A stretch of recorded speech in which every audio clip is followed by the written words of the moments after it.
গল্পকথন by Kallol চ্যানেলে আপনারা শুনছেন মানিক বন্দ্যোপাধ্যায়ের উপন্যাস জননী, আজ সপ্তম এবং শেষ পর্ব। আবার শীত শেষ হইয়া আসিল। ফাল্গুন মাসে একটি কন্যা জন্মিল শ্যামার। বকুল বুঝি আবার শুরু হইল গোড়া হইতে। কিন্তু বকুলের কি সুন্দর ডাগর দুটি চোখ ছিল! এ মেয়ের চোখ কোথায়? হায়, শ্যামার মেয়ে জন্মিয়াছে অন্ধ হইয়া।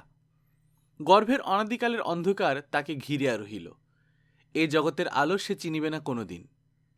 জন্মান্ধ! কার পাপের ফল ভোগ করতে তুই পৃথিবীতে আসলি খুকি? দৃষ্টি তোর হরণ করিল কে? ভাবিতে ভাবিতে শ্যামা স্মরণ করে বনগায় একদিন সন্ধ্যার সময় কলাবাগানের ছায়ার মতো কে যেন দেখিয়া তার গা ছমছম করিয়াছিল। স্নানের আগে এলো চুলে তেল মাখিবার সময় আরেকদিন পাগলা হাবুর বুড়ি দিদিমা তাহাকে দেখিয়া ফেলিয়াছিল।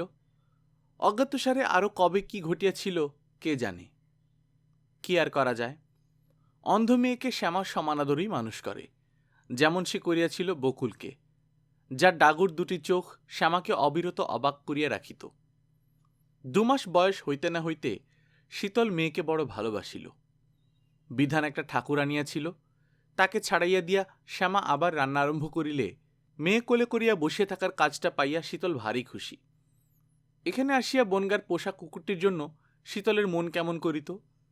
খুকিকে কোলে পাইয়া কুকুরের শোক সে ভুলিয়া গেল। শীতলের বাঁ পায়ের বেদনাটা আবার চাড়া দিয়ে উঠিয়াছে। এই জন্য সে দোষী করে শ্যামাকে। শ্যামার জন্যই তো চাকরি করিতে দুর্বল পা লইয়া দুবেলা তাহাকে হাঁটাহাঁটি করিতে হইত বনগায়। অবসর সময়টা শ্যামা তার পায়ে তারপিন তেল মালিশ করিয়া দেয়। অসুস্থ স্বামীকে চাকরি করিতে পাঠাইয়া অপরাধ যদি তার হইয়া থাকে, এ তার অযোগ্য প্রায়শ্চিত্ত নয়। মোহিনী কলিকাতায় চাকরি করে, কিন্তু শ্বশুরবাড়ি সে বেশি আসে না, বোধহয় পিসির বারণ আছে। শ্যামা তাকে 2 দিন নিমন্ত্রণ করিয়াছিল, 2 দিন আসিয়া সে খাইয়া গিয়াছে। নিজে হইতে একদিনও খোঁজখবর নেয় নাই। বিধান প্রথম প্রথম কাকার বাড়ি গিয়া মোহিনীর সঙ্গে সর্বদা দেখা সাক্ষাৎ করিত, এখন সেও আর যায় না। রাগ করিয়া শ্যামাকে সে বলে, এমনি লাজুক হলে কি হবে, মোহিনী বড় অহংকারী মা। কতবার গিয়েছি আমি, কত বলেছি আসতে, এলো একবার। নেমন্তন্ন না করলে বাবুর আশা হয় না, ভারী জামাই আমার। এদিকে তো মাছি মারা কেরানি পোস্ট অফিসের। কিন্তু মোহিনী একদিন বিনা আহ্বানে আসিল। লজ্জায় মুখ রাঙা করিয়া বিধানের কাছে সে স্বীকার করিল যে বকুলের চিঠি পাইয়া সে আসিয়াছে। বকুলকে এখন একবার আনা দরকার। 15 দিনের ছুটি লইয়া সে বাড়ি যাইতেছে। ইতিমধ্যে শ্যামা যদি তাহার পিসিকে একখানা চিঠি লিখিয়া দেয়, আর চিঠির জবাব আসার আগেই বিধান যদি সেখানে গিয়া পড়ে, বকুলকে পাঠানোর একটা ব্যবস্থা মোহিনী তবে করিতে পারে। মোহিনীর কথাবার্তা বিধানের কাছে হেয়ালির মতো লাগে। সে বলে, বসো তুমি, মাকে বলি। মোহিনী বলে, না না, আমি গেলে বলবেন। কিন্তু তা হয় না। শ্যামাকে না বলিলে এসব সাংসারিক ঘোরপ্যাঁচ কে বুঝিতে পারিবে? বিধান শ্যামাকে সব শোনায়। শুনিবা মাত্র ব্যাপার আজ করিয়া শান্ত নির্বাক শ্যামার সহসা আজ দেখা দেয় অসাধারণ ব্যস্ততা। কই মোহিনী, ডাক খোকা, মোহিনীকে ডাক। শ্যামার চোখ ছলছল করে। আসিবার জন্য তাই বকুল ইদানিং এত করিয়া লিখিতেছিল। তারা আনিবার ব্যবস্থা করিতে পারে নাই বলিয়া মেয়ে তার জামাইকে এমন চিঠি লিখিয়াছে যে বিনা নিমন্ত্রণে যে কখনো আসে না, সে যাচিয়া আসিয়াছে বকুলকে আনানোর ষড়যন্ত্র করিতে। ছুটি লইয়া যাইতেছে বাড়ি। মোহিনীকে কত জোরি যে শ্যামা করে! সজল চোখে কতবার সে যে মোহিনীকে মনে করাইয়া দেয় তার হাতে যেদিন মেয়েকে সঁপিয়া দিয়াছিল, সেদিন হইতে শ্যামার ছেলের সঙ্গে তার কোনো পার্থক্য নাই। বিধানও যেমন, মোহিনীও তেমনি শ্যামার কাছে। অনুযোগ দিয়া বলে, তোমার বাড়ির কারোর কি উচিত ছিল না বাবা এই কথাটা আমায় লিখে জানায়? আমি তার মা, আমি জানতে পেলাম না কমাস কি বৃত্তান্ত। পিসি না বুঝুক, তুমি তো বোঝো বাবা মার দুঃখ। মোহিনীকে সেবেলা এখানেই খাইয়া যাইতে হয়। জামাই কোনোদিন পর নয়, তবু আজ মোহিনী যেন বিশেষ করিয়া আপন হইয়া যায়। মনটা ভালো মোহিনীর, বকুলের জন্য টান আছে মোহিনীর। না আসুক সে নিমন্ত্রণ না করিলে। অবুঝ গোয়ার সে নয়, মধুর স্বভাব তার। 4-5 দিন পরে বিধান গিয়া বকুলকে লইয়া আসিল। বলিল, ও মাগো, কি গালটা পিষে আমাকে দিলে! বাড়িতে পা দেয়া থেকে সেই যে বুড়ি মুখ ছোটালো মা, থামলো গিয়ে একেবারে বিদায় দেবার সময়। অমঙ্গল হবে ভেবে তখন বোধহয় কিছু বলতে সাহস হলো না, মুখ গোমড়া করে দাঁড়িয়ে রইল। আমি আর যাচ্ছি না বাবু খুকি শ্বশুরবাড়ি জন্মে। বকুল তা আসিল। এ কোন বকুল? এ কি রোগা শরীর বকুলের! নিষ্প্রভ কপল, ভীরু চোখ, কান্তিবিহীন মুখ, লাবণ্যহীন বর্ণ, মেয়েকে তার এমন করিয়া দিয়েছে তারা। পেট ভরে খেতে ওরা দিত না বুঝি খুকি? খাটিয়ে মারত বুঝি দিনরাত? আমি কি জানতাম মা তোকে এত কষ্ট দিচ্ছে? আনবার জন্য লিখতিস, ভাবতাম আসবার জন্য মন কেমন করছে তাই ব্যাকুল হয়েছিস। পোড়া কপাল আমার। শ্যামার মুখে হঠাৎ যে খিল পড়িয়াছিল, বকুল আসিয়া তা যেন খুলিয়া দিয়াছে। সেটা আশ্চর্য নয়। মনের অবস্থা অস্বাভাবিক হইয়া আসিলে এই তো তার সবার বড় চিকিৎসা। এমনিভাবে মশগুল হইতে পারা জীবনের স্বাভাবিক বিপদে সম্পদে, যার মহাসমন্বয় সংসার ধর্ম। বহুদিনের দুর্ভাবনায় বনগার পরাশ্রিত জীবনযাপনে শ্যামার মনে যদি বৈকল্য আসিয়া থাকে, ছেলের চাকরি, অন্ধ মেয়ের জন্ম, বকুলের এভাবে আসিয়া পড়া, এততেও সেটুকু কি শোধরাইবে না? আগের মতো হওয়া শ্যামার পক্ষে আর সম্ভব নয়। তবু পরিবর্তিত, পরিশ্রান্ত, ক্ষয় পাওয়া শ্যামার মধ্যে একটু শক্তি ও উৎসাহ, একটু চাঞ্চল্য ও মুখরতা এখন আসিতে পারে। আসিতে পারে জীবনের হাসি কান্নার আরও তেজি মোহ, সুখের নিবিড়তার স্বাদ। মহোৎসাহে শ্যামা বকুলের সেবা আরম্ভ করিল। বনগায়ে চুরি করিয়া বিধানকে সে ভালো জিনিস খাওয়াইত। এখানে নিজের মুখের খাবারটুকু সে মেয়ের মুখে তুলিয়া দিতে লাগিল। 90 টাকা আয়ত কলিকাতা শহরে রাজার হালে থাকা যায় না। নিজেকে বঞ্চিত না করিয়া মেয়েকে দিবার দুধটুকু, ঘিটুকু, ফলটুকু কোথায় পাইবে সে? কচি মেয়ে মাই খায়। শ্যামার নিজেরও দারুণ ক্ষুধা। পাতের মাছটি তবু সে বকুলের থালায় তুলিয়া দেয়। মণিকে দিয়া চিনি পাতা দই আনায় 2 পয়সার। দই মুখে রুজবেল, ভাত কটা সব মেঘে খেয়ে নে চেঁচে পুচে। লক্ষ্মী খা, দই খেলে আমার বমি আসে, তুই খা তো। ও মণি, দে বাবা একটু আচার এনে দে দিদিকে। বকুলকে সে বসাইয়া রাখে, কাজ করিতে দেয় না। দেখিতে দেখিতে বকুলের চেহারার উন্নতি হয়। কিন্তু মুশকিল বাধায় সরজু, বলে, মেয়েকে কাজকর্ম করতে দিচ্ছ না, এ কিন্তু ভালো নয় ভাই। শ্যামা বলে, খেটে খেটে সারা হয়ে এলো, ওকে আর কাজ করতে দিতে কি মন সরে দিদি? অল্প বিস্তর কাজ ধরতে গেলে করে বই কি মেয়ে, বিছানা টিছানা পাতে, বিকেলে খানিক্ষণ হেঁটেও বেড়ায় ছাতে, তা তো দেখতেই পাও। মনে হয় সরজুর অনধিকার চর্চায় শ্যামা রাগ করে। পাশ করা ধাত্রী, 5টি সন্তানের জননী সে। মেয়ের কিসে ভালো কিসে মন্দ তা সে বোঝে না? পাশ করা ধাত্রী তাহাকে শিখাইতে আসিয়াছে। শ্যামা প্রাণপণে মেয়েকে এটা ওটা খাওয়াইবার চেষ্টা করে। বকুলের কিন্তু অত খাওয়ার শখ নাই। তার সবচেয়ে জোরালো শখটি দেখা যায় বিধানের বিবাহ সম্বন্ধে। শ্যামাকে সে ব্যতিব্যস্ত করিয়া তোলে, বলে, কি করছো মা তুমি? চাকরি বাকরি করছে, এবার দাদার বিয়ে দাও। শামুর সঙ্গে দাদারা তো মাখামাখি দেখে ভয়ও কি তোমার হয় না? কিসের মাখামাখি লো? শ্যামা সভয়ে বলে, নয়, বিয়ের যোগ্যী মেয়ে, ও কেন রোজ পড়া জানতে আসবে দাদার কাছে? পড়া জানবার দরকার হয় মাস্টার রাখুক না। ও মা, তুমি দাদার এবার বিয়ে দাও। শামুর আসা যাওয়া শ্যামার চেয়েও বকুল বেশি অপছন্দ করে।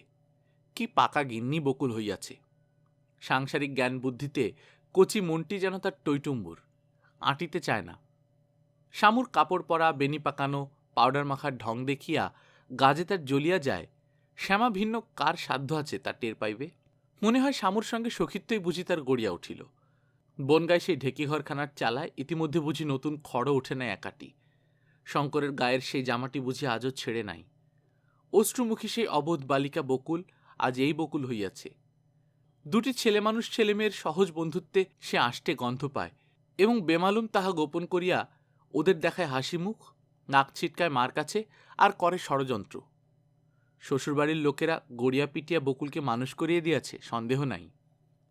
ষড়যন্ত্রে শ্যামার সায় আছে, মিথ্যা নয়। বিধানের এবার বিবাহ দেয়া দরকার বটে।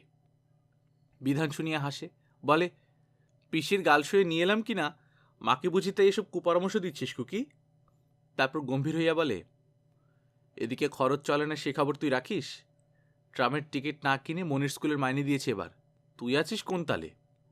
বকুল বলে, আমাকে এনে তোমার খরচ বাড়লো দাদা, তবু তো আছিস আমাকে ডুবিয়ে যাবার ফিকিরে।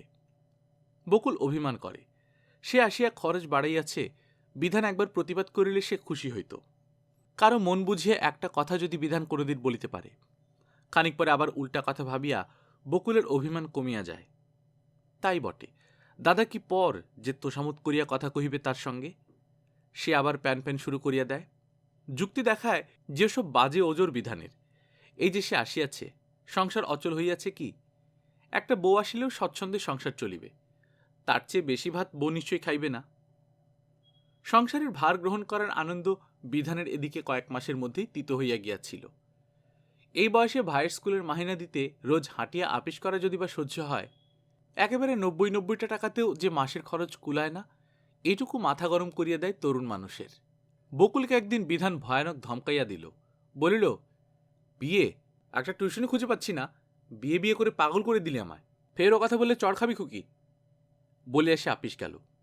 বকুল নাইল না, খাইল না, গোসা করিয়া শুইয়া রহিল। বিকালে বাড়ি ফিরিয়া বিধান শুনিল শ্যামার বকুনি। তারপর সে বকুলকে তুলিয়া খাওয়াইতে গেল।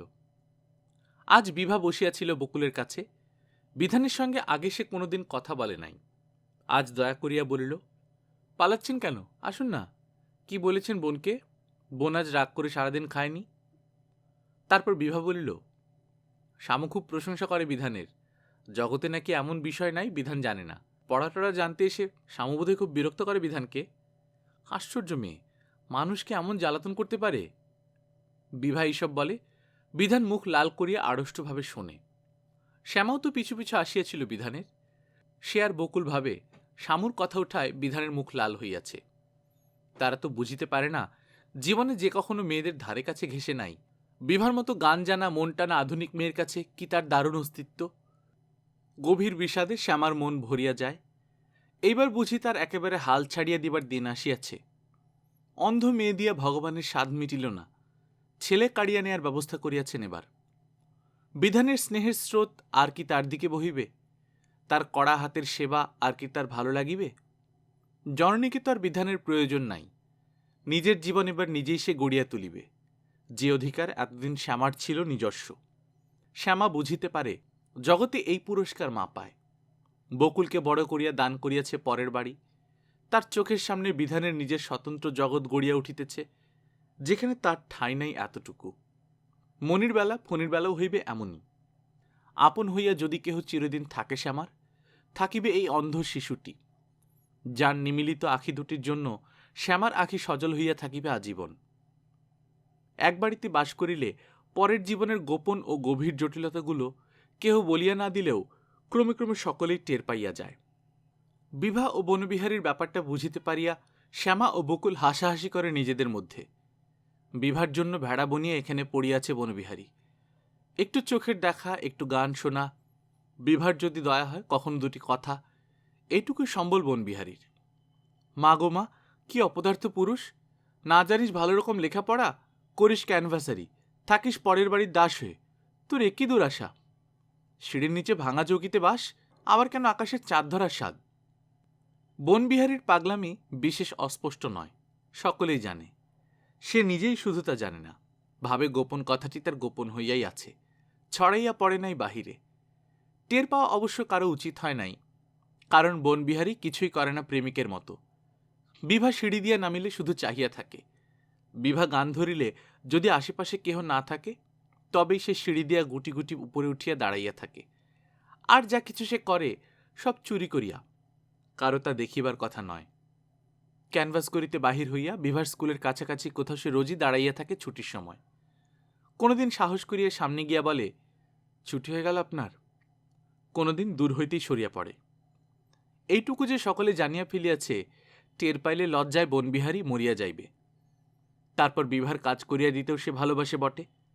লন্ড্রিতে কাপড় দিয়া লইয়া আসে, ফর্দমাফিক মার্কেট হইতে জিনিসপত্র কিনিয়া আনে। যে দুটি ছোট ছোট ছেলে মেয়ে সকালবেলা গান শিখিতে আসে বিভার কাছে, দরকার হইলে তাদের বাড়ি পৌঁছাইয়া দেয়। এখন এসব ছোটখাটো উপকার কে না কার করে জগতে, বাড়ির কাজও তো সে কম করে না। বিভার দুটি একটি কাজ করিয়া দেওয়ার মধ্যে তার গোপন মনের প্রতিচ্ছবি যে সকলে দেখিয়া ফেলিবে, কেমন করিয়া সেটুকু অনুমান করিবে বনবিহারী? বিভার যে ফটোখানা সে চুরি করিয়াছে, সেখানে সে লুকাইয়া রাখিয়াছে ক্যানভাসিংয়ে যাওয়ার সুটকেসটির মধ্যে, আর পুরনো ব্লাউজটি রাখিয়াছে তার ট্রাঙ্কে তালা চাবি দিয়া। চুপি চুপি লুকাইয়া এগুলো সকলে যে আবিষ্কার করিয়াছে, তাই বা সে জানিবে কিরূপে? বিভা বিব্রত হইয়া থাকে। বনবিহারী এমন নিরীহ, যত স্পষ্টই হোক, এমন মূক ও নিষ্ক্রিয়তার প্রেম, তার বিরুদ্ধে নালিশ খাড়া করিবার তুচ্ছতম প্রমাণটির এমন অভাব যে এ বিষয়ে সকলের যেমন তারও তেমনি কিছু বলিবার অথবা করিবার উপায় নাই। মনে মনে সে কখনো রাগে, কখনো বোধ করে মমতা। সিঁড়ি দিয়া নামার সময় কোনোদিন তাকায় ক্রুদ্ধ ভর্ৎসনার চোখে, কোনোদিন দুটি একটি স্নিগ্ধ কথা বলে। ভালো যে লাগে না একেবারে তা নয়, একটা কুকুরও কুকুরের মতো পোষ মানিলে মানুষের তাতে কত গর্ব, কত আনন্দ। এ তো একটা মানুষ, অথচ এরকম পূজা গ্রহণ করিবার উপায় না থাকিলে কি বিশ্রী যে লাগে মানুষের, যার মনে এক ফোঁটা দয়ামায়া থাকে। বকুলের সঙ্গে হাসাহাসি করে বটে, মনে শ্যামা কিন্তু ব্যথা পায়। শক্ত সমর্থ যুবক, এ কি ব্যাধি তার মনের। মেরুদণ্ডটা পর্যন্ত যে ওর গলিয়া গেল, সুযোগ পাইয়া কি ব্যবহারটাই বাড়ির লোকে করে ওর সঙ্গে। নিজের মনুষ্যত্ব যে বিসর্জন দিয়াছে, কে তাকে মানুষ জ্ঞান করিবে? দোষ নাই। আচ্ছা, শামুর জন্য বিধানও যদি অমনি হইয়া যায়, অমনি উন্মাদ, ও ভগবান, শ্যামা তবে নিজেই পাগল হইয়া যাইবে। অনেক ভাবিয়া শ্যামা শেষে একদিন বকুলকে বলে, শোন খুকি বলি, দেখ, শামুকে যদি খোকার পছন্দ হয়ে থাকে, ওর সঙ্গেই না হয় দি খোকার বিয়ে, শঘর তো, দোষ কি? বকুল স্তম্ভিত হইয়া যায়, বলে, খেপেছ নাকি তুমি মা? কি বলছো তার ঠিক ঠিকানা নেই। ওই মেয়ের সঙ্গে তুমি বিয়ে দিতে চাও দাদার? শামু ভালো নয় মা, শয়তানের একশেষ, এমন মনেও ঠাঁই দিও না। কি হইবে তবে? একদিন শামু না আসিলে বিধান যে উসখুস করিতে থাকে, শামুর হাসির হিল্লোলে সংসার যে শ্যামার ভাসিয়া যাইতে বসিয়াছে। ভগবান মুখ তুলিলেন, অনেক দুঃখ শ্যামা পাইয়াছে, আর কি তিনি তাকে কষ্ট দিতে পারেন? একদিন বিধান বলিল, শঙ্করের সঙ্গে দেখা করিতে গিয়েছিলাম মা, আমাদের বাড়িটা দেখে আসতে ইচ্ছে হলো, গিয়ে দেখি ভাড়ার নোটিশ ঝুলছে, যাবে ও বাড়িতে? আমাদের বাড়ি? আজও সে বাড়ির কথা বলিতে ইহারা বলে আমাদের বাড়ি। শ্যামা সাগ্রহে বলিল, সত্যি খোকা? যাব, চল, সামনের মাসে আমরা চলে যাই, 1 তারিখে। সামনের মাসের 1 তারিখে তারা ঘোড়ার গাড়ি ভাড়া করিয়া বাড়ি বদলাইয়া ফেলিল। বিধান ছুটি লইল একদিনের। সকালে একা গিয়া জিনিসপত্র রাখিয়া আসিতে বেলা তার 12টা বাজিয়া গেল। শামু আর বিভা দুজনই তখন স্কুলে গিয়াছে, বাড়িওয়ালার ছেলেরা গিয়াছে আপিসে, বনবিহারী গিয়াছে ওষুধের ক্যানভাস করিতে। দুপুরে এখানেই পাতা পাতিয়া তাহারা ভাত খাইল। তারপর বাকি জিনিসপত্র সমেত রওনা হইয়া গেল শহরতলির সেই বাড়ির উদ্দেশ্যে। শ্যামার জীবনের 2টি যুগ যেখানে কাটিয়াছিল, তেমনি আছে ঘরবাড়ি শ্যামার। এই বাড়ি হইতে সে যখন বিদায় লইয়াছিল, তখন বাড়িটা শুধু ছিল একটু বিবর্ণ। বাড়ির মালিক এখন আগাগোড়া চুনকাম করিয়াছে, রং দিয়াছে। শ্যামা সোজা উঠিয়া গেল উপরে। উপরের ঘরখানাকে আর নূতন বলিয়া চেনা যায় না, বাড়ির বাকি অংশের সঙ্গে মিশ খাইয়া গিয়াছে। নকুবাবু দোতলায় ঘর তুলিয়াছে একখানা, রেলের বাঁধটার খানিকটা আড়াল হইয়া গিয়াছে, আর কিছু বদলায় নাই। ধানকলের বিস্তৃত অঙ্গনে তেমনি ধান মেলা আছে, পায়রার ঝাঁক তেমনি খাইতেছে ধান, উঁচু চোঙাটা দিয়া তেমনি অল্প অল্প করিয়া ধোয়া বাহির হইয়া উড়িয়া যাইতেছে বাতাসে। বকুলের একটি মেয়ে হইয়াছে, প্রথমবার এই মেয়ে। তা হোক, শ্যামার শেষবারের মেয়ের মতো ও তো অন্ধ হইয়া জন্মায় নাই। বকুলের চেয়েও ওর বুঝি চোখ দুটি ডাগর। কাজল দিতে দিতে ওই চোখ যখন গভীর কালো হইয়া আসিবে, দেখিয়া অবাক মানিবে মানুষ। কি আসিয়া যায় প্রথমবার মেয়ে হইলে? মেয়ে যদি এমন ফুটফুটে হয়, এমন অপরূপ চোখ যদি তার থাকে। শ্যামার একটু ঈর্ষা হইয়াছিল বই কি। বকুলের মেয়ের চোখ আশ্চর্য সুন্দর হোক, শ্যামার তাতে আনন্দ। আহা, তার মেয়েটির চোখ দুটি যদি অন্ধ না হইত। বকুলের মেয়ে মানুষ করে শ্যামা। প্রসবের পর বকুলের শরীরটা ভালো যাইতেছে না, তাছাড়া সন্তান পরিচর্যা সে কি জানে। নিজের মেয়ে, বকুল আর বকুলের মেয়ে, শ্যামা 3 জনেরই সেবা করে। বকুলের মেয়ে আর নিজের মেয়েকে হয়তো সে কোনোদিন কাছাকাছি শোয়াইয়া রাখে। বকুলের মেয়ে তাকায় বড় বড় চোখ মেলিয়া। শ্যামার মেয়ের অন্ধ আঁখি দুটিতে পলকও পড়ে না। পলক পড়িবে কিসে? চোখের পাতা যে মেয়েটার জড়ানো।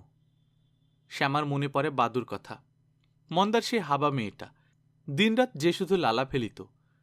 এমন সন্তান কেন হয় মানুষের? অন্ধ, বোবা, অঙ্গহীন, বিকল, কেন এই অভিশাপ মানুষের? এক একবার শ্যামার মনে হয়, হয়তো বকুলের মেয়ে তার মেয়ের চোখ দুটি হরণ করিয়াছিল, তাই ওর ডবল চোখের মতো অত বড় চোখ হইয়াছে। তারপর সবিষাদে শ্যামা মাথা নাড়ে। না, এসব অন্যায় কথা মনে আনাই উচিত নয়। কিসে কি হইয়াছে কে তা জানে? সত্য মিথ্যা কিছু তো জানিবার উপায় নাই। আবল তাবল যাতা ভাবিলে বকুলের মেয়ের চোখ দুটির যদি কিছু হয়, প্রথম সন্তান বকুলের, বড় সে আঘাত পাইবে। মেয়ের 2 মাস বয়স করিয়া বকুল শ্বশুরবাড়ি গেল। যাওয়ার আগে কি কান্নায় যে বকুল কাঁদিল। বলিল, চেহারা তোমার বড্ড খারাপ হয়েছে মা, এবার তাকাও একটু শরীরের দিকে। এখনো এত খাটুনি তোমার সইবে কেন এই শরীরে? বিয়ে দিয়ে বউ আনো এবার দাদার। সারা জীবন তো প্রাণ দিয়ে করলে সকলের জন্য, এবার যদি না একটু সুখ করে নেবে। বলিল, আমার যেমন কপাল, সেবা নিয়েই চললাম, তোমার কাছে থেকে যে একটু সেবা যত্ন করব তা কপালে নেই। কি গিন্নি বকুল হইয়াছে, ছাঁচে ঢালা হইয়া আসিতেছে তাহার চালচলন, কথার ধরন, যেন দ্বিতীয় শ্যামা। শীতকাল। বকুল শ্বশুরবাড়ি গেল শীতকালে। শীতে সংসারের কাজ করিতে এই বছর শ্যামার সত্যই যেন কষ্ট হইতে লাগিল। ছেলেকে আপিসের ভাত দিতে হয়, শীতের সকাল দেখিতে দেখিতে বেলা হইয়া যায়। খুব ভোরে উঠিতে হয় শ্যামার। আগুনের আঁচে রান্না করিয়া আসিয়া রাত্রে লেপের নিচে গা যেন শ্যামার গরম হইতে চায় না। যতই সে জড়সড় হইয়া শোয়, হাতে পায়ে কেমন একটা মোচড় দেয়া ব্যথা জাগে, কেমন একটা কষ্ট হয় তাহার। ভোরে এই কষ্ট দেহ লইয়া সে লেপের বাহিরে আসে, আঁচল গায়ে জড়াইয়া হিহি করিয়া কাঁপিতে কাঁপিতে নিচে যায়। ঠিকা ঝি আসিবে বেলায়, তার আগে কিছু কিছু কাজ শ্যামাকে আগাইয়া রাখিতে হয়। বিধান বাহিরের ঘরে শোয়, ঝি আসিয়া ডাকাটাকি করিলে তাহার ঘুম ভাঙিয়া যায়। শ্যামা তাই আগে সন্তর্পণে সদর দরজাটা খুলিয়া রাখিয়া আসে। ঘুম সে ভাঙায় মনির। মনির পরীক্ষা আসিতেছে। নিচের যে ঘরে শ্যামা সকলকে লইয়া থাকিত, সেই ঘরে মনি একা থাকে, পড়াশোনা করে, ঘুমায়। ভোর ভোর ছেলেকে ডাকিয়া তুলিতে বড় মমতা হয় শ্যামার, কিন্তু আজও তো তার চেয়ে ভবিষ্যতের চেয়ে বড় কিছু নাই। জোর করিয়া মনিকে সে তুলিয়া দেয়, বলে, ওঠ বাবা ওঠ, না পড়লে পরীক্ষা যে ভালো নম্বর পাবি নে। মনি কাতর কণ্ঠে বলে, আর একটু ঘুমোয় মা, কত রাত পর্যন্ত পড়েছি জানো? জানে না, শ্যামা জানে না তার ছেলে কত রাত অব্দি পড়িয়াছে। দোতলা একতলার ব্যবধান কি ফাঁকি দিতে পারে শ্যামাকে? কতবার উঠিয়া আসিয়া সে উঁকি দিয়া গিয়াছে, মনি তার কি জানে। একটু চা বরঞ্চ তোকে করে দি চুপি চুপি, খেয়ে চাঙা হয়ে পড়তে শুরু কর। পড়ে শুনে মানুষ হয়ে কত ঘুমবি তখন, ঘুম কি পালিয়ে যাবে? কনকনে হাড় কাঁপানো শীত। বকুলকে সঙ্গে করিয়া শীতল যেবার পালাইয়া গিয়াছিল, সেবার ছাড়া ছাড়া শীত। শ্যামাকে কোনোবার শীত এমন কাবু করিতে পারে নাই। উনানে আঁচ দিয়া ডালের হাড়িটা মাজিতে বসিয়া হাত পা শ্যামার যেন অবশ হইয়া আসে। কি হইয়াছে দেহটার? এই ভালো থাকে, আবার এই খারাপ হইয়া যায়। মাঝে মাঝে এক একদিন তো শীত লাগে না, ঝরঝরে হালকা মনে হয় শরীরটা। আবছা ভোরে ঘুমন্ত পুরীতে মনের আনন্দে কাজে হাত দেয়। কোনোদিন মনে হয় বয়স আজও 25-এর কোঠায় আছে, কোনোদিন মনে হয় 100 বছরের সে বুড়ি। এমন অদ্ভুত অবস্থা হইল কেন তাহার? রোদের সঙ্গে বিধান উঠে, এক্ষুনি সে ছেলে পড়াইতে বাহির হইয়া যাইবে, কিন্তু তাহার হইচই হাঁকডাক নাই। নিঃশব্দে মুখ হাত ধুইয়া জামা গায়ে দেয়, নীরবে গিয়ে রান্নাঘরে বসে। শ্যামা যদি বলে, ডালটা হয়ে এলো, নামিয়ে রুটি সেঁকে দিই, সে বলে, না দেরি হয়ে যাবে, আগে রুটি চাই। দুটো একটা কথা সে বলে। বেশিরভাগ সময় চুপ করিয়া ভোরবেলাতেই শ্যামার শ্রান্ত মুখখানার দিকে চাহিয়া থাকে। সে বুঝিতে পারে শ্যামার শরীর ভালো নয়। ভোরে উঠিয়া সংসারের কাজ করিতে শ্যামার কষ্ট হয়, কিন্তু কিছুই সে বলে না। মুখের কথায় যার প্রতিকার নাই, সে বিষয়ে কথা বলিতে বিধানের ভালো লাগে না। ভোরে উঠিতে বারণ করিলে শ্যামাকে শুনিবে? বিধান চলিয়া গেলে খানিক পরে শ্যামা দোতলায় যায়। এতক্ষণে ছাদে রোদ আসিয়াছে। জানালা খুলিয়া দিতে শীতলের গায়ে রোদ আসিয়া পড়ে। শীতল ক্ষীণ কণ্ঠে বলে, কটা বাজল গা? শ্যামা বলে, 8টা বাজে। শীতলকে শ্যামা ধরিয়া তোলে, জানালার কাছে বালিশ সাজাইয়া তাহাকে রোদে ঠেস দিয়া বসায়, লেপ দিয়ে ঢাকিয়াও দেয় গলা পর্যন্ত। শরীরটা শীতলের ভাঙিয়া গিয়াছে, দুর্বল পাটি তাহার ক্রমে ক্রমে একেবারে অবশ হইয়া গিয়াছে, আর সারিবে না। দেহের অন্যান্য অঙ্গপ্রত্যঙ্গগুলিও দুর্বল হইয়া আসিতেছে, ক্রমে ক্রমে তারাও নাকি অবশ হইয়া যাইবে, যাইবেই, কে জানে সে কতদিনে। শ্যামা ভাবিবারও চেষ্টা করে না। জীবনের অধিকাংশ পথ সেও তো অতিক্রম করিয়া আসিয়াছে। ভাবিবার বিষয়বস্তু খানিক খানিক বাছিয়া লইবার শক্তি তাহার জন্মিয়াছে। কত অভিজ্ঞতা শ্যামার, কত জ্ঞান! সধবা থাকিবার জন্য এ বয়সে আর নিরর্থক লড়াই করিতে নাই। এ তো নিয়মের মতো অপরিহার্য। আশা যদি থাকিত, শ্যামা কোমর বাঁধিয়া লাগিত শীতলের পেছনে, অবশ পাটিকে সবল করিয়া তাহাকে খাড়া করিয়া দিত। মিছামিছি হল্লা শ্যামার করিতে চায় না, ক্ষমতাও নাই শ্যামার। অর্থহীন উদ্বেগ, ব্যর্থ প্রয়াসে ব্যয় করিবার মতো জীবনী শক্তি আর কই? কতকাল পরে সে সুখের মুখ দেখিয়াছে। এবার সংসারের বাধা নিয়মে যতখানি আনন্দ ও শান্তি তাহার পাওয়ার কথা, সে শুধু তাই খুঁজিবে। যেদিকে দুঃখ ও পীড়ন, চোখ বুজিয়া সেদিকটাকে করিবে অস্বীকার। ভালো কথা, শ্যামার এতটুকু প্রার্থনা অনুমোদন করিবে কে? স্বামীর আগামী মৃত্যুকে অগ্রাহ্য করুক, ক্ষমা সে পাইবে সকলের। কিন্তু সন্তানের কথা এত সে ভাবিবে কেন? ঝড়ঝাপটা আসিলে ওদের আড়াল করিবার জন্যে আজও সে থাকিবে কেন উদ্যত হইয়া? পঙ্গু স্বামীর কাছে বসিয়া খুকির অন্ধ চোখ দুটি দেখিতে দেখিতে কেন সে হিংসা করিবে বকুলের মেয়ের পদ্মপলাশ আখি দুটিকে? এ কি অন্যায় শ্যামার! জননী হিসেবে শ্যামা তো দেবীর চেয়েও বড়। এত সে মন্দ স্ত্রী কেন? শ্যামার এ পক্ষপাতিত্ব সমর্থনের যোগ্য নয়।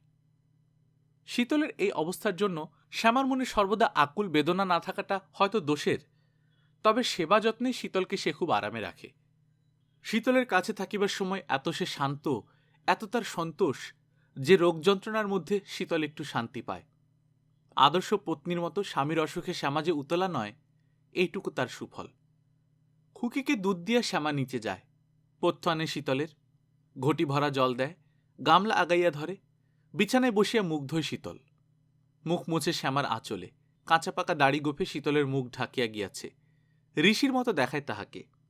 দীর্ঘ তপস্যা যেন সাঙ্গ হইয়াছে, এবার মহামৃত্যুর সমাধি আসিবে। কখন কেহ জানে না।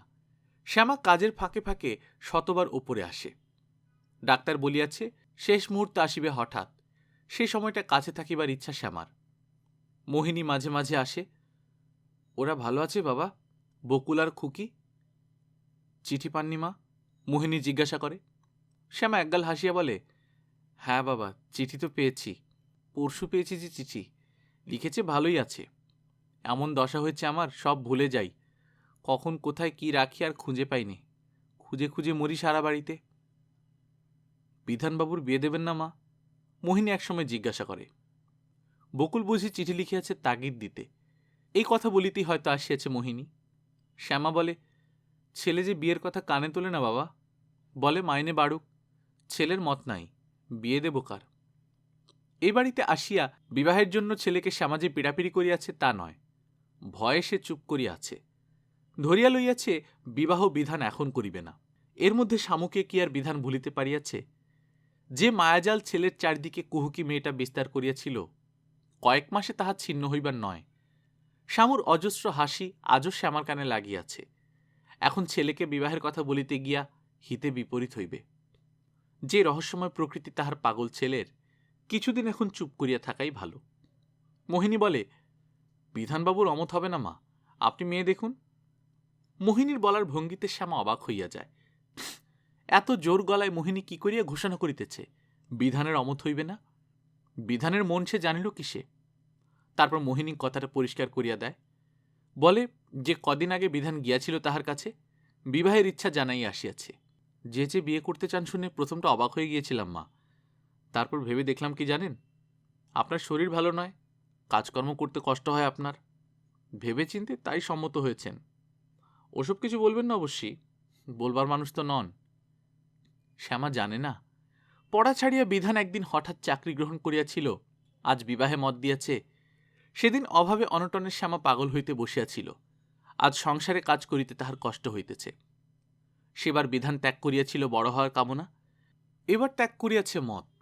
শুধু মত হয়তো নয়, মত আর শামুর স্মৃতি হয়তো আজও একাকার হইয়া আছে ছেলের মনে। তা হোক, ছেলেরা এমনিভাবেই বিবাহে মত দিয়া থাকে, মায়ের জন্য। নইলে স্বপন দেখিবার বয়সে কেহ কি সাত করিয়া বিবাহের ফাঁদে পড়িতে চায়? তারপর সব ঠিক হইয়া যায়। বউয়ের দিকে টান পড়িলে তখন আর মনেও থাকে না কিসের উপলক্ষে বউ আসিয়াছে, কার জন্য। চোখের জলের মধ্যে শ্যামা হাসে। খুঁজিয়া পাতিয়া ছেলের জন্য বউ সে আনিবে পরীর মতো রূপসী। মার জন্যে বিবাহ করিতে হইয়াছিল বলিয়া দুদিন পরে আর আফসোস থাকবে না ছেলের, মনে থাকবে না শামুকে। শ্যামার মনে আবার উৎসাহ ভরিয়া আসিল। জীবনে কাজ তো এখন তার কম নয়, আনন্দ উৎসবের পথ তো আর খোলা কম নয়। এত সে শান্ত হইয়া গিয়াছিল কেন? কত বড় সংসার গড়িয়া উঠিবে তাহার। এখনই হইয়াছে কি? বিধানের বউ আসিবে, মনির বউ আসিবে, ফণির বউ আসিবে। যে ঘরে ওদের সে প্রসব করিয়াছিল, সেই ঘরে এক একটি শুভ দিনে আসিতে থাকিবে নাতি নাতনির দল। দোতলায় সে আরও ঘর তুলিবে, পেছন দিকের উঠানে দালান তুলিয়া আরও বড় করিবে বাড়ি। অত বড় বাড়ি তাহার ভরিয়া যাইবে নবীন নরনারীতে। ও বাড়ির নকুবাবুর শাশুড়ির মতো মাথায় সনের নুড়ি ঝুলাইয়া কুঁজো হইয়া সে দাঁড়াইয়া থাকিবে জীবনের সেই বিচিত্র উজ্জ্বল আবর্তের মাঝখানে। সবই তো তাহার এখনো বাকি। কেবল একটা দুঃখ তাহাকে আজীবন দহন করিবে, তার অন্ধ মেয়েটা। ওর জন্য অনেক চোখের জল ফেলিতে হইবে তাহাকে। শ্যামা মেয়ে খুঁজিতে লাগিল। সুন্দরী, সদ্বংশজাত, স্বাস্থ্যবতী, গৃহকর্ম নিপুণা, কিছু কিছু গান বাজনা, লেখাপড়া, সেলাইয়ের কাজ জানা, 14-15 বছর বয়সের একটি মেয়ে। খানিকটা শ্যামুর মতো, খানিকটা শ্যামার ভাড়াটে সেই কনকের মতো, আর খানিকটা শ্যামার কল্পনার মতো হইলেই ভালো হয়। টাকা শ্যামা বেশি চায় না, অসম্ভব দাবি তার নাই। কয়েকটি মেয়ে দেখা হইল, পছন্দ হইল না। তারপর পাড়ার একবারের গৃহিণী শ্যামার সঙ্গে তার মোটামুটি আলাপ ছিল। একটা খুব ভালো মেয়ের সন্ধান দিলেন। শহরের অপর প্রান্তে গিয়া মেয়েটিকে দেখিবা মাত্র শ্যামা পছন্দ করিয়া ফেলিল। বড় সুন্দরী মেয়েটি, যেমন রং তেমনি নিখুঁত চোখ মুখ, আর কোমল আর ক্ষীণ আর ভীরু। শ্যামাকে যখন সে প্রণাম করিল, মনে হইল দেহের ভার তুলিয়া সে উঠিয়া দাঁড়াইতে পারিবে না, এমন নরম মেয়ে সে, এত তার কোমলতা। মেয়ে পছন্দ করিয়া শ্যামা বাড়ি ফিরিল।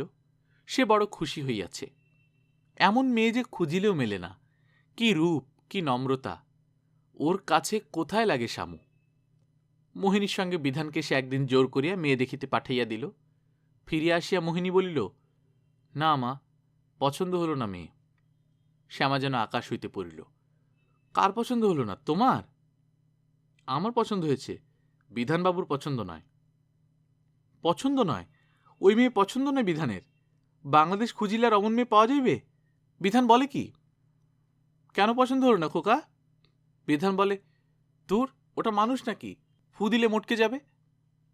না, শামুকে ছেলে আজও ভোলে নাই। শামুর নিটোল গড়ন, শামুর চপল চঞ্চল চলাফেরা, শামুর নির্লজ্জ দুরন্তপনা আজও ছেলের দৃষ্টিকে ঘিরিয়া রহিয়াছে। আর কোনো মেয়েকে তার পছন্দ হইবে না। শ্যামার মুখে বিষাদ নামিয়া আসে। ফু দিলে মটকাইয়া যাইবে? মেয়ে মানুষ আবার ফু দিলে মটকায় নাকি? শামুর মতো সবল দেহ থাকে কটা মেয়ের, থাকা ভালোও নয়। কাট কাট দেখায়, পাকা পাকা দেখায়। অসময়ে সর্বাঙ্গে যৌবন আসিলে কি বিষদৃশ্য দেখায় মেয়ে মানুষকে, বিধান তার কি জানে? ও যে ধ্যান করিতেছে শামুর, শামুর পুরন্ত সুঠাম দেহটা যে চোখের সামনে ভাসিয়ে বেড়াইতেছে ওর। লজ্জায় দুঃখে ছেলের মুখের দিকে শ্যামা চাহিতে পারে না। রূপ ও সুসময় যথেষ্ট নয়, ছেলে তার যৌবন চায়। দেহ অপরিপুষ্ট হইলে ছবির মতো সুন্দরী মেয়েও ওর পছন্দ হইবে না। ছি, এ কি রুচি বিধানের! ওরকম বউ আসিলে শ্যামা তো তাকে ভালোবাসিতে পারিবে না। আবার মেয়ে খোঁজা হইতে লাগিল। মেয়ে খুঁজিতে খুঁজিতে কাবার হইয়া গেল মাঘ মাস। ফাল্গুনের গোড়ায় শীত কমিয়া গেল। সঙ্গে সঙ্গে শ্যামা সতেজ সুস্থ হইয়া উঠিল। ফাল্গুনের শেষের দিকে বাগবাজারের উকিল হারাধনবাবুর মাহারা মেয়েটার সঙ্গে বিধানের বিবাহ হইয়া গেল। মেয়ের নাম সুবর্ণলতা। শ্যামা যা ভাবিয়াছিল তাই। মস্ত ধাড়ি মেয়ে, যৌবনের জোয়ার নয়, একেবারে বান ডাকিয়েছে। রং মন্দ নয়, মুখ চোখ মন্দ নয়, কিন্তু শ্যামার চোখে ওসব পড়িল না। সে সভয়ে শুধু বউয়ের সুস্থ ও সুন্দর শরীর দেখিয়া মনে মনে শকাতর হইয়া রহিল। বারন্ত বউ এনেছ না গো? বলিল সকলে। হ্যাঁ বাছা, জেনে শুনে এনেছি। ছোট মেয়ে ছেলেরও পছন্দ নয়, আমারও নয়। একা একার পেরে উঠিনি মা সংসারের ঘানি টানতে। বড়সড় বউটি এলো, শেখাতে হবে না কিছু, নিজেই সব পারবে। বলিয়া শ্যামা কষ্টে একটু হাসিল। তা মন্দ কি বউ, পিতিমের মতো মুখখানা, সকলে বলিল। তাই নাকি? শ্যামা ভালো করিয়া সুবর্ণের মুখের দিকে চাহিল। তা হইবে। বিবাহ উপলক্ষে বকুল আসিয়াছিল, রাখালের সঙ্গে মন্দাও আসিয়াছিল। বকুল আসিয়াছিল 3 দিনের জন্য।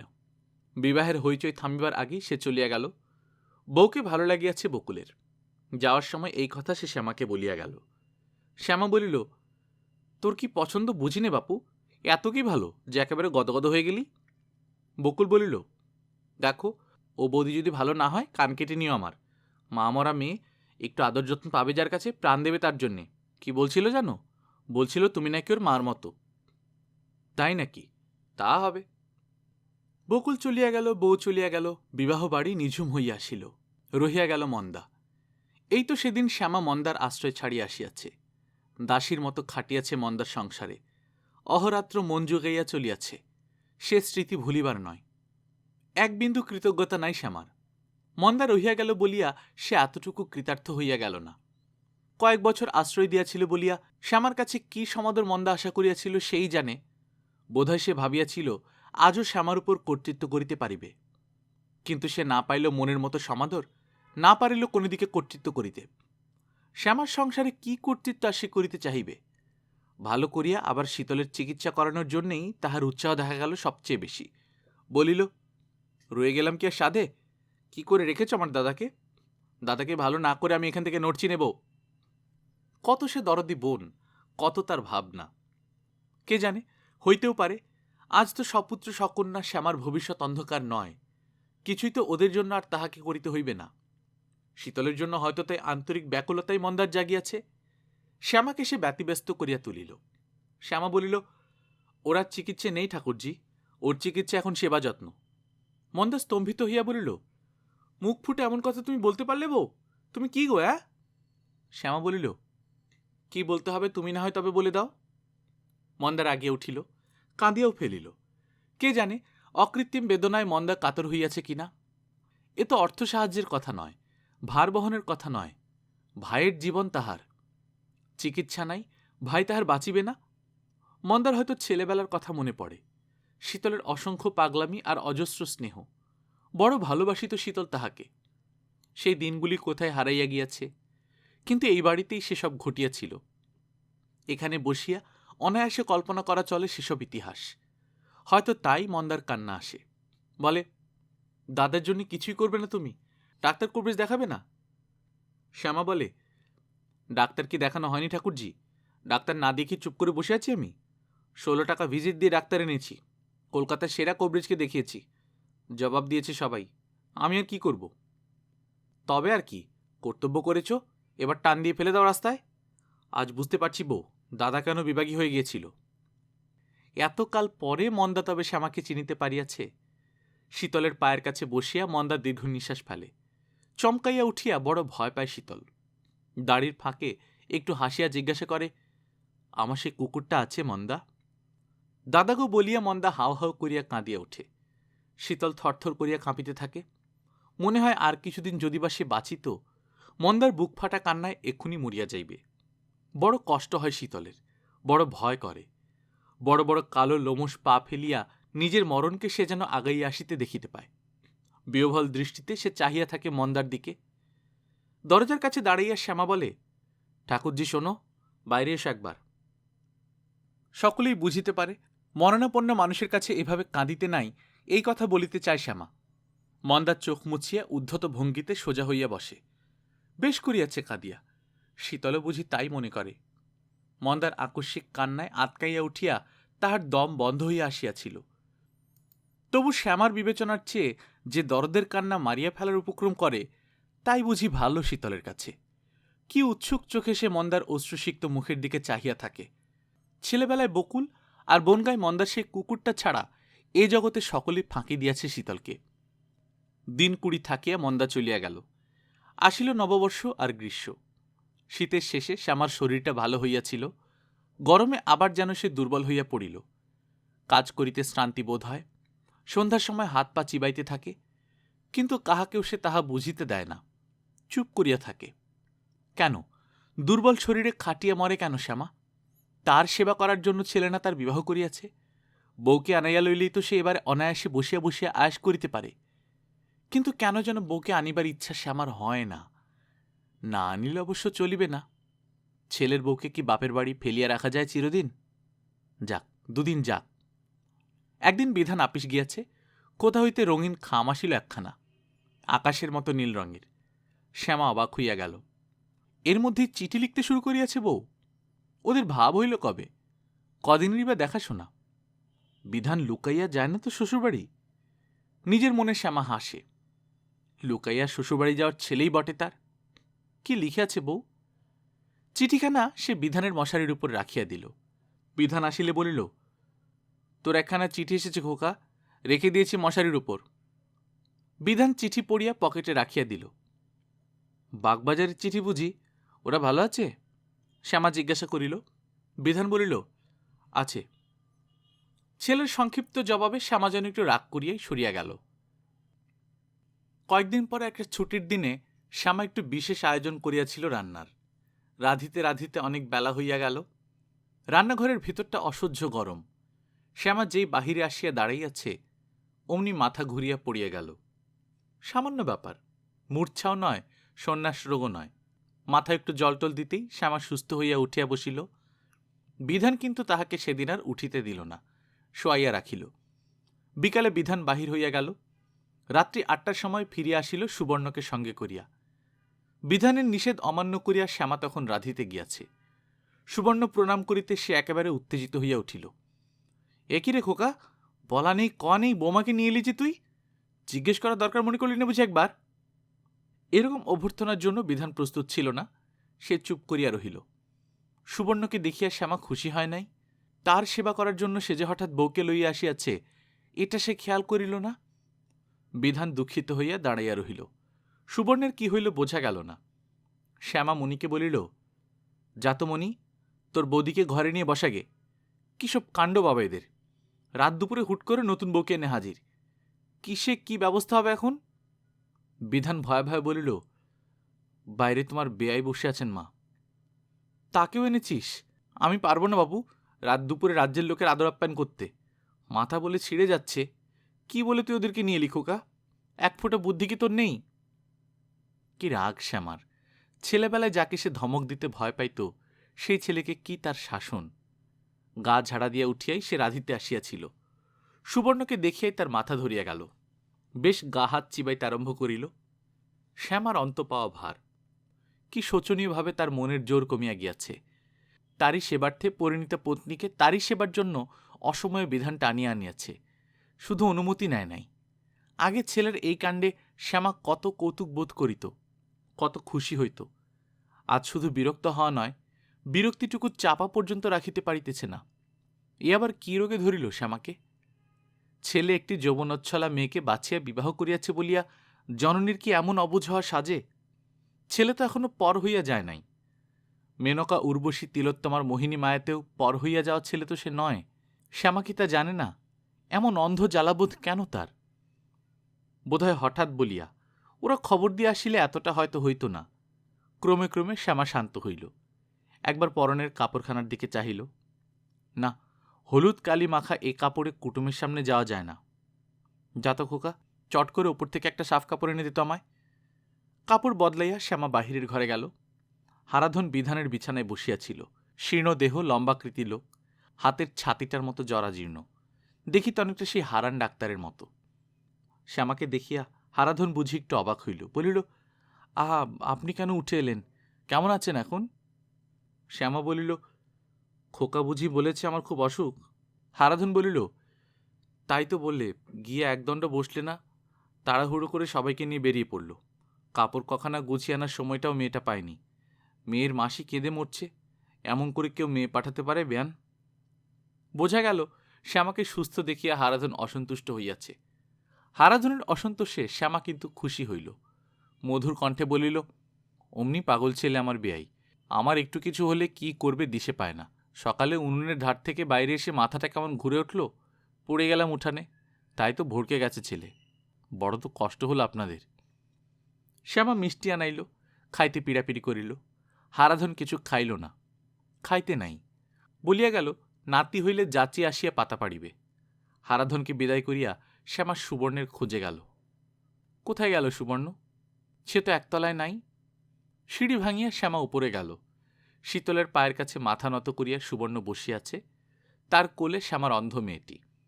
থাবা পাতিয়া বসিয়া ফণি হাঁ করিয়া বৌদিদির মুখখানা দেখিতেছে। আহ্লাদে গদগদ হইয়া মণি কথা কহিতে গিয়া ঢোক গিলিতেছে। ধীরে ধীরে শীতল কি যেন জিজ্ঞাসা করিতেছে সুবর্ণকে। সুবর্ণর মুখখানা ঈষৎ আরক্ত, কপালে বিন্দু বিন্দু ঘাম, চন্দনের স্বচ্ছ ফোঁটার মতো। ঘরের মেয়ে, তাই তো বটে। তার স্বামীপুত্রের মাঝখানে ওকে তো অনভ্যস্ত আকস্মিক আগন্তুক মনে হয় না। ঘরের মেয়ের মতোই যে দেখাইতেছে সুবর্ণকে। শ্যামা আগাইয়া গেল, বলিল, বৌমা, কিছু খাওনি বিকেলে? এসো, তোমায় খেতে দিই। নতুন বউয়ের আর ভালো মন্দ কি? সে তো শুধু এতকাল লজ্জা, ভয়, নম্রতা। তবু ওর মধ্যেই মনটা বোঝা যায়। সরল না কুটিল, কুড়ে না কাজের লোক। মা হারা মেয়ে, কথাটা সে আমার মনে থাকে না। তুমি আমার হারানো মা। বলিয়া শ্যামার স্নেহের ভাণ্ডারে ডাকাতি করিবার মেয়েও সুবর্ণ নয়। সে সরল কিন্তু বুদ্ধিমতী, কাজের মানুষ কিন্তু কুলরমণী নয়। দরকার মতো একখানা দুখানা বাসন সে বাসন মাজার মতোই মাজিয়া আনে। কাজটুকু করিতে পাইয়া এমন উৎফুল্ল হইয়া উঠে না যে মনে হইবে পুষ্পচয়ন করিতে পাইয়াছে।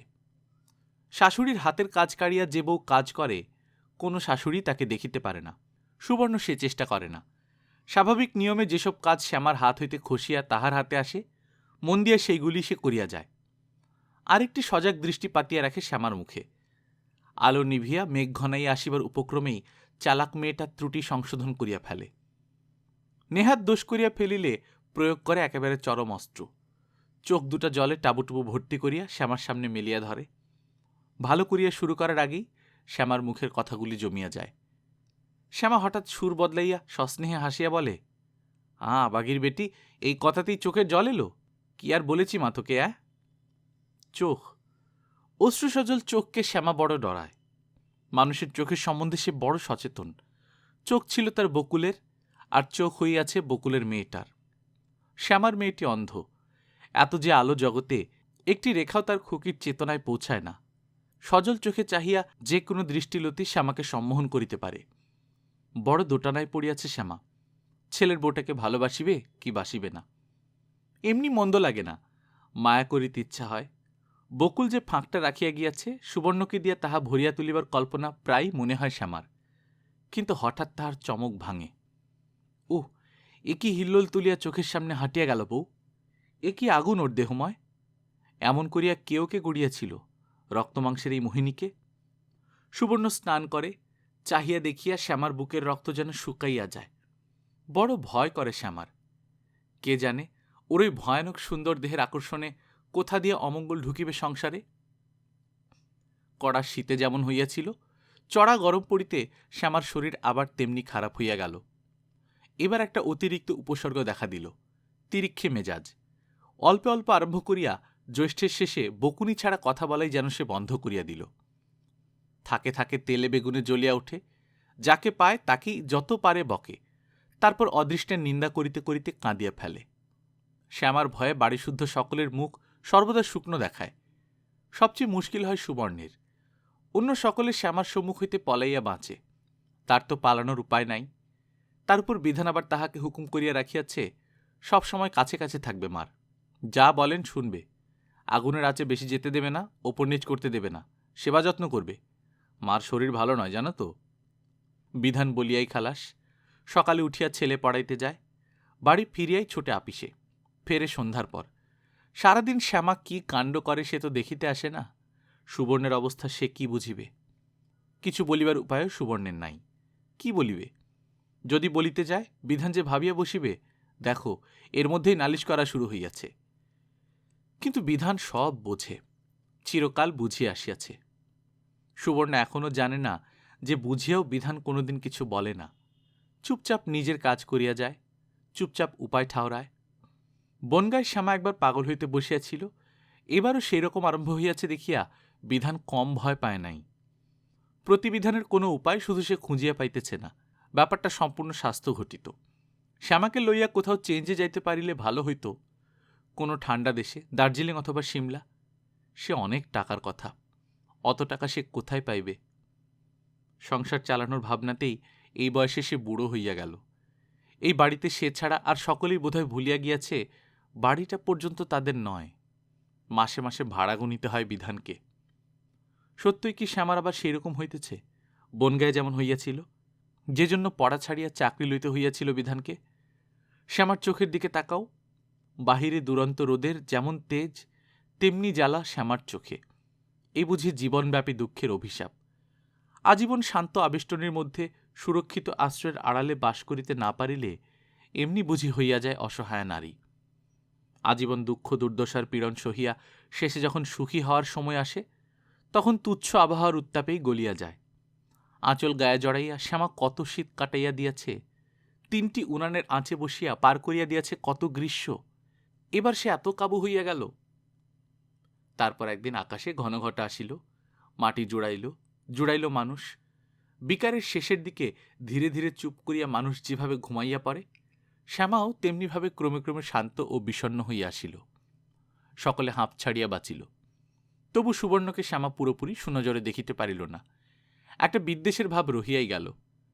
বিধান কত আদরের ছেলে শ্যামার। 7 বছর বন্ধা থাকিয়া প্রথম সন্তানকে বিসর্জন দিয়া শ্যামা ওকে কোলে পাইয়াছিল। সুবর্ণ তার বউ, তবুও সুবর্ণকে বুকের মধ্যে গ্রহণ করিতে পারিল না। কি দুর্ভাগ্য শ্যামার। শীতল তেমনি অবস্থা এখনো বাঁচিয়া আছে। ডাক্তারের ভবিষ্যৎবাণী বুঝি ব্যর্থ হইয়া যায়। এতদিনে তার মরিয়া যাওয়ার কথা। মৃত্যু কিন্তু দুটি একটি অঙ্গ গ্রাস করিয়া সর্বাঙ্গের প্রায় সবটুকু শক্তি শুষিয়া তৃপ্ত হইয়াছে। হঠাৎ আবার ক্ষুধা কবে জাগিবে এখনও কেহ তাহা বলিতে পারে না। শ্যামা বলে, হাগা, বড় কষ্ট হচ্ছে। কি করবে বলো দেখি? বোমা বসবে একটু কাছে, গায়ে হাত বুলিয়ে দেবে। কোনখানে কষ্ট তোমার? ও মনি, ডাক্তার তোর বৌদিকে ওষুধ মালিশ করে দিয়ে যাক। কোথায় যে যায়, হাঁক পেয়ে কি ছেলের সঙ্গে ফসফস গুজগাছ করতে চলল। কি মন্ত্র দিচ্ছে কানে কে জানে। সুবর্ণ ওষুধ মালিশ করতে বসে। শ্যামা বলে, দেখ তো মনি, ও বাড়ির ছাদে কে? নকুবাবুর বাঁশি বাজানো ভাইটি বুঝি? দে তো দরজাটা ভেজিয়ে। বৌমা, আর একটু সামলে সুমলে না হয় বসতে বাছা, একটু বেশি লজ্জা থাকলে খেতে নেই কারো। সুবর্ণ জড়সড় হইয়া যায়, রাঙা মুখ নত করে। শ্যামা যখন এমনিভাবে বলে, কোনো উপায়ে মিশাইয়া যাওয়া যায় না শূন্যে? ভালো লাগে না বলিয়া শ্যামারও ভালো লাগে না। সুবর্ণের ম্লান মুখখানা দেখিয়া কত কি সে ভাবে। ভাবে, সে যদি আজ অমনি বউ হইত, আর কেহ যদি অমন করিয়া তাকে বলিত, কেমন লাগিত তার? বিধানের কানে গেলে কত ব্যথা পাইবে সে। মনি বড় হইতেছে, কথাগুলি না জানি তার মনে কিভাবে কাজ করে। একই স্বভাব, একই জিহ্বা হইয়াছে তার। কেন সে না বলিয়া থাকিতে পারে না? শ্যামা বাহিরে যায়। বর্ষার মেঘলা দিন, ধানকলের অঙ্গনে আর ধান মেলিয়া দেয় না। অত বড় অঙ্গনটা জনহীন, কুলি রমণী নাই, পায়রার ঝাঁক নাই। খুকিকে শ্যামা বুকের কাছে আরো উঁচুতে তুলিয়া ধরে। বিধানের বউকে কি কটু কথা শ্যামা বলিয়াছে! কি বিষাদ শ্যামার মনে! দিগদিগন্ত চোখের জলে ঝাপসা হইয়া গেল। আশ্বিনের গোড়ায় হারাধন মেয়েকে লইয়া গেল। যাওয়ার সময় সুবর্ণ অবিকল মাহারা মেয়ের মতোই ব্যবহার করিয়া গেল। শ্যামা ভালোবাসে না, শ্যামা কটু কথা বলে। তবু মনে হইল সুবর্ণ যাইতে চায় না, এখানে থাকিতে পারিলেই খুশি হইত। শ্যামা নির্বিবাদে ভাবিয়া বসিল, এ টান বিধানের জন্য। সে যা ব্যবহার করিয়াছে তার জন্য সুবর্ণের কিসের মাথা ব্যথা? পূজার পরে আমায় আনাবেন মা, সুবর্ণ সজল চোখে বলিয়া গেল। শ্যামা শুধু বলিল, আনব। বিধানের বউ, সে বাপের বাড়ি যাইতেছে। বুকে জড়াইয়া শ্যামা তো একটু কাঁদিতে পারিত। কিন্তু কি করিবে শ্যামা? যাওয়ার জন্য সুবর্ণ যখন সাজগোজ করিয়াছে, বউয়ের চোখ ঝলসানো মূর্তির দিকে শ্যামা চাহিতে পারিতেছিল না। মনে হইতেছিল, যাক, ও চলিয়া যাক, দুদিন চোখ দুটো একটু জোড়াক শ্যামার। পূজার সময় মন্দা আসিয়া কয়েকদিন রহিল। শীতলকে দেখিতে আসিয়াছে। মন্দার জন্য সুবর্ণকেও দুদিন আনিয়া রাখা হইল। সুবর্ণ ফিরিয়া গেল। একদিন মন্দা বলিল, হ্যাঁ বউ, একটা কথা বলি তোমায়। ভালো করে তাকিয়ে দেখেছ বোমার দিকে? আমার যেন সন্দেহ হল। শ্যামা চমকাইয়া উঠিল, তারপর হাসিয়া বলিল, না ঠাকুরজি, ও তোমার চোখের ভুল। মন্দার চোখের ভুলকে শ্যামা কিন্তু ভুলিতে পারিল না। দিবারাত্রি মনে পড়িতে লাগিল সুবর্ণকে আর মন্দার ইঙ্গিত। কি বলিয়া গেল মন্দা? সত্য হইলে শ্যামা কি অন্ধ? তার চোখে পড়িত না? শ্যামা বড় অন্যমনস্ক হইয়া গেল। সংসারের কাজে বড় ভুল হইতে লাগিল শ্যামার। কি মন্ত্র মন্দা বলিয়া গিয়াছে! সুবর্ণকে দেখিবার জন্য শ্যামার মন ছটফট করে। সে ধৈর্য ধরিয়া থাকিতে পারে না। একদিন মণিকে সঙ্গে করিয়া সে চলিয়া গেল বাগবাজার। মন্দার মন্ত্র কি শ্যামার চোখে অঞ্জনও পড়াইয়া দিয়াছিল? কই, সুবর্ণের দিকে চাহিয়া এবার তো শ্যামার চোখ পীড়িত হইয়া উঠিল না। শ্যামা বলিয়াছিল, সামনের রবিবার দিন ভালো আছে, ওই দিন বিধান আসিয়া সুবর্ণকে লইয়া যাইবে। না, তাকে বলা মিছে। বউকে সে আর বাপের বাড়ি ফেলিয়া রাখিতে পারিবে না।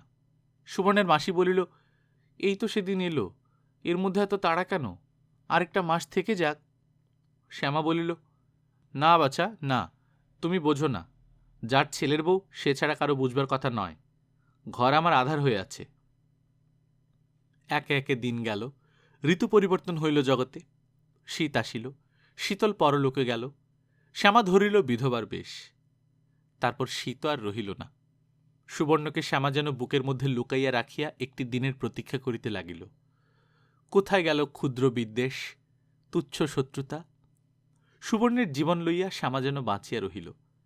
তারপর এক চৈত্র নিশায় এ বাড়ির যে ঘরে শ্যামা একদিন বিধানকে প্রসব করিয়াছিল, সেই ঘরে সুবর্ণ অচৈতন্য হইয়া গেল।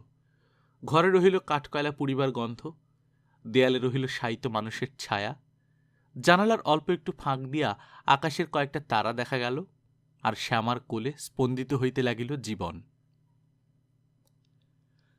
গল্পকথন বাই কল্লোল চ্যানেলে আপনারা শুনছিলেন মানিক বন্দ্যোপাধ্যায়ের বিখ্যাত উপন্যাস জননী। আজ 7ম পর্বের মাধ্যমে শেষ হয়ে গেল। আমরা আমাদের চ্যানেলে নিয়মিত গল্প পাঠ করে শোনাচ্ছি। আপনারা যারা প্রথমবারের মতো শুনছেন, কাইন্ডলি সাবস্ক্রাইব করে নেবেন। গল্প পাঠ ভালো লাগলে বন্ধুদের সাথে শেয়ার করবেন। নিজে ভালো থাকবেন, আশেপাশের লোকজনকে ভালো রাখবেন। টাটা।